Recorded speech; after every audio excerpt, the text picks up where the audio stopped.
You're talking about the nomenclature? No, I'm talking about why was it named Operation Sindoor? Why did we name Operation? Yeah. So Operation Sindoor has an emotional and a matter of strength for our women of this country. And what is Sindoor? What is Sindoor? Correct. So what happened in Pahalgam was that the women were segregated.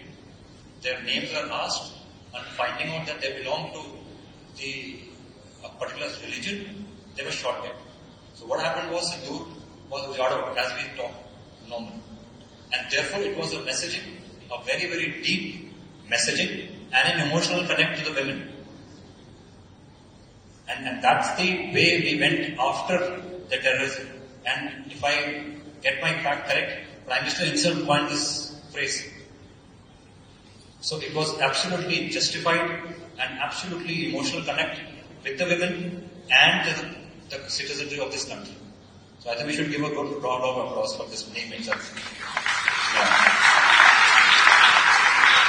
So my question is theoretical rather than specific to the operation. It is that now you have seen enough action in your career, and we have seen it heard it over and over that no army fights on empty stomachs. But 3 of the largest armies on the planet are actually fighting on empty stomachs. And in your exercises, you must have noticed the attitude difference between soldiers of those armies. I'm not getting your... So, for example, Pakistan, North Korea, and Iran. Yeah. These armies are literally fighting on empty stomachs. Their economies are in tatters. So when you face, if during military exercises and actual action, when you face these people, these soldiers, do you perceive any attitude, difference in attitude that the soldier knows that he is fighting for a lost cause against you? You wanted me to comment on the Pakistan Army's psyche? Overall, yes. Yeah. So what happens?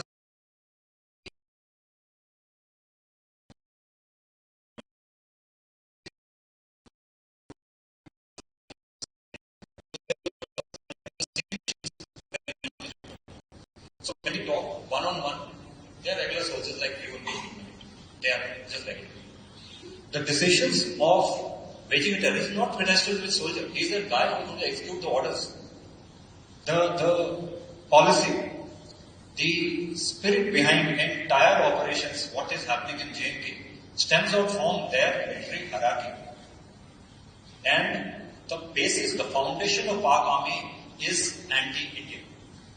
They cannot digest that the country which was got independence just one day apart and were part of our country, they've gone, there has been a constant nosedive of economy, military, everything. And there's another country which is looking at to become a developed country in 2047. They cannot digest. And the only way, which I mentioned earlier before I started my talk, the only way the Pakistan Army can control their country is if you have consistently, intermittently such operations where they go to their country to say, look, India is doing this. Therefore you want us to be in control. So that is how it works. But at a soldier to soldier level, I don't think they are bothered. They don't decide, they don't plan. The planning is by somebody else. And planning is, today there is Munir, tomorrow there will be somebody else. So the deep state of Pakistan is the one which thrives on terrorism. And if you go back in history, before 89, 90, when they started looking at their east, they were involved with Afghanistan. And they were doing the same to Afghanistan and they were helping the Americans. And they were standing against the Russians who had invaded them. So that is how they continue to remain relevant because of the kind of policies or the kind of outlook they have and their army has. VK News, राष्ट्र के नाम।